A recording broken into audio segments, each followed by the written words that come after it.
যোৱা ৭৫টা বছৰত আমি যেন কৰবাত নহয় কৰবাত কম্প্ৰমাইজ কৰিলো। যিটো সময়ত গোপীনাথ বৰদলৈ বিষ্ণুৰাম মেধিয়ে আহ্বান জনাইছিল যে অচিনাকি লোকক প্ৰশ্ৰয় নিদিব, আমি যেন তেওঁলোকক আমাৰ বৰ ঘৰলৈ আমন্ত্ৰণ জনাই লৈ আহিলো। সাহস বাঢ়ি গ'ল, তেওঁলোকে অনন্ত শক্তি গোটালে। অকল চৰ অঞ্চলত নহয়, আমাৰ সত্ৰ আমাৰ সংস্কৃতি বেদখল কৰিবলৈ সাহস কৰিলে। অকল ইয়াতে থমকি নৰল, আমাৰ ছোৱালী আমাৰ যুৱতীসকলকো বিভিন্ন প্ৰলোভনেৰে ধৰ্মান্তৰকৰণ আৰু লাভ জেহাদৰ দৰে জঘন্য কামত ব্ৰতী কৰিবলৈও এই অচিনাকি লোকসকল থমকি নৰল। এই অচিনাকি লোকসকলে আমাৰ ৰাজনৈতিক শক্তি দখলৰ বাবে আগবাঢ়িছে। অৰ্থনৈতিক শক্তি আজি তেখেতসকলে দখল কৰিছে।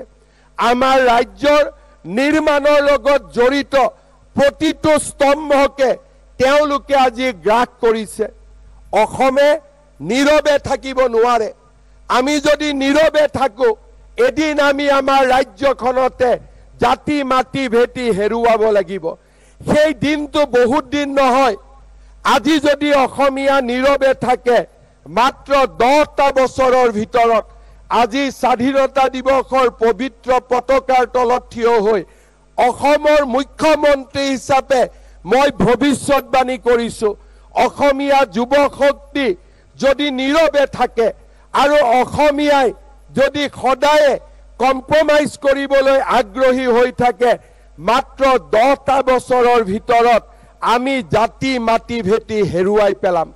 15টা বছৰৰ ভিতৰত ৰাজ্যৰ মন্ত্ৰীসভাৰ 80% মন্ত্ৰী তেওঁলোক হ'ব আৰু 2টা দশকৰ পিছত এই স্বাধীনতা দিৱসৰ পতাকাও এজন অচিনাকি মুখ্যমন্ত্ৰীয়ে উৰুৱাব।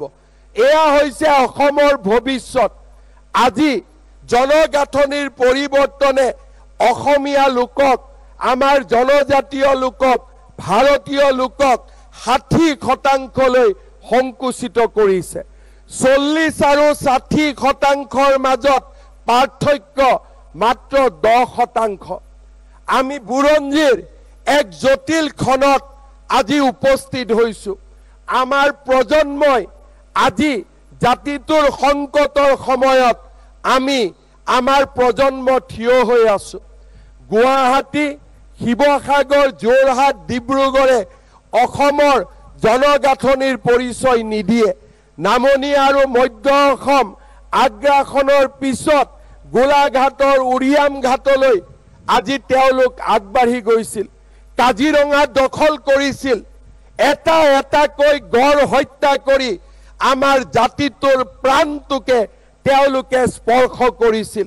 শিৱসাগৰৰ দৰে অসমৰ জাতীয় জীৱনৰ ৰাজধানী সদৃশ চহৰখনতো আজি তেওঁলোকে যুদ্ধৰ ডংকা বজাইছে।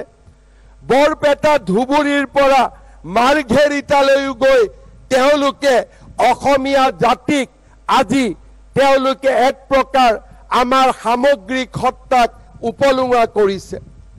আজি আমাৰ প্ৰজন্ম গোপীনাথ বৰদলৈয়ে যিটো সময়ত আমাক সকীয়াই থৈ গৈছিল, আমি সকীয়নি নললো। অসমৰ এছাম তথাকথিত লোকে কম্প্ৰমাইজ কৰিলে। বাওপন্থী লোকসকলে নিজক আত্মসমৰ্পণ কৰিলে। অসমৰ এছাম জাতীয়তাবাদীয়ে এতিয়া সেই অচিনাকি লোকসকলৰ ওচৰত নিজকে আত্মসমৰ্পণ কৰিছে।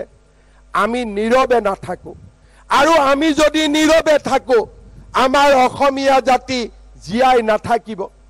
এটা দিন আহিব, মহাপুৰুষ শংকৰদেৱৰ জন্মভূমি বটদ্ৰৱা যেনেকে তেওঁলোকে আগ্ৰাসী কৰি লৈছিল, মা কামাখ্যাৰ নীলাচল পাহাৰো এদিন তেনেকুৱা এক পৰিৱেশলৈ ৰূপান্তৰিত হ'ব। মই কাকো আজিৰ এই বক্তব্যত কাকো মই ভৱিষ্যতৰ এখন অন্ধকাৰ অসমৰ প্ৰতিচ্ছবি দেখুৱাব খোজা নাই।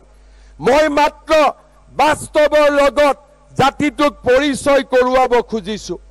আজি অসমৰ চিকিৎসা মহাবিদ্যালয় অসমৰ বিশ্ববিদ্যালয়সমূহত আজি কাৰ দপদপনি লাহে লাহে আমি মাটি হেৰুৱাইছো সংস্কৃতি হেৰুৱাইছো আইন আদালতসমূহত আজি কোনবিলাক অধিবক্তাৰ দপদপনি আজি মহানগৰীত উবেৰ চলোৱা লোকসকল কোন অচিনা ন অসমীয়াৰ সংজ্ঞা আঁকোৱালি ল'ব আমিও জানো গান্ধীজীয়েও আমাক শিকাইছিল খিৰিকী খোলা ৰাখিবা দুৱাৰ খোলা ৰাখিবা কিন্তু আমি আমাৰ ভেটিটো এৰি দিম নেকি আজি সেই প্ৰশ্নৰ উত্তৰ আমাৰ প্ৰজন্মই দিব লাগিব আৰু যদি সেই প্ৰশ্নৰ আমি উত্তৰ নিদিওঁ আমাৰ কোলাত থকা কেঁচুৱাটোৱে এদিন ডাঙৰ হৈ অসমৰ পৰা আঁতৰি যাব বাধ্য হ'ব নহ'লে নিজৰ স্বধৰ্ম আৰু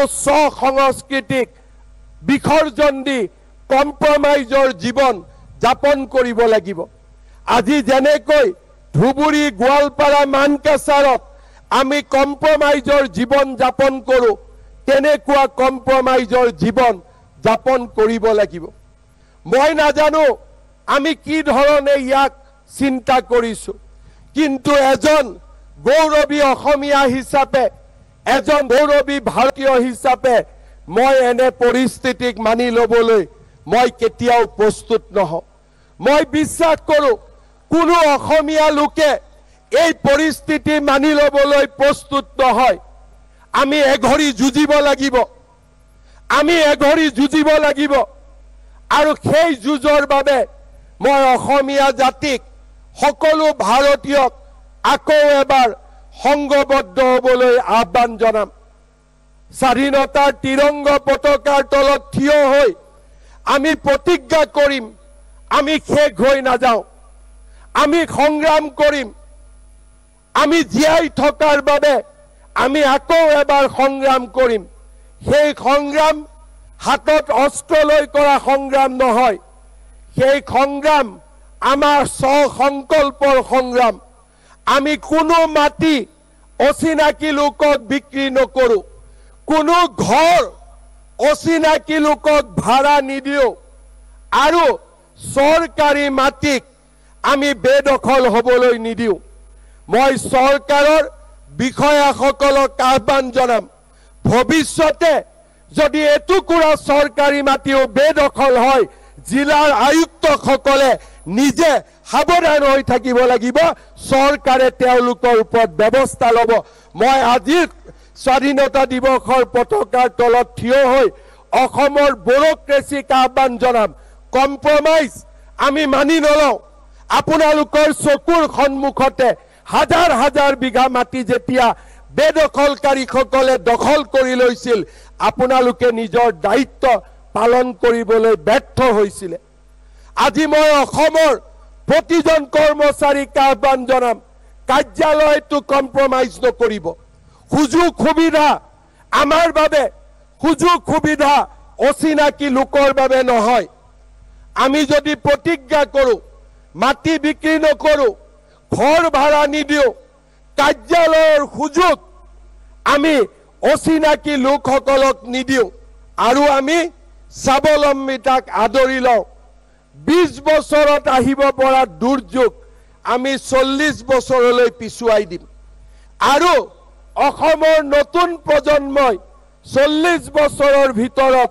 নতুন ৰাস্তা উলিয়াব আমাৰ প্ৰজন্ম নোহোৱা হ'ব কিন্তু আমাৰ প্ৰজন্মৰ সাহসেৰে সাহসী হৈ অসমৰ নতুন প্ৰজন্মই নতুন ৰাস্তা উলিয়াব গোপীনাথ বৰদলৈৰ প্ৰজন্ম আজি নাই কিন্তু তেওঁলোকৰ প্ৰেৰণাত আমাৰ প্ৰজন্মই আজি যুদ্ধ কৰিছে আৰু আমি যদি যুদ্ধ কৰিব পাৰোঁ আমাৰ প্ৰজন্মৰ প্ৰেৰণাত নতুন প্ৰজন্ময়ো অসমখনক জীয়াই ৰাখিবলৈ প্ৰচেষ্টা কৰিব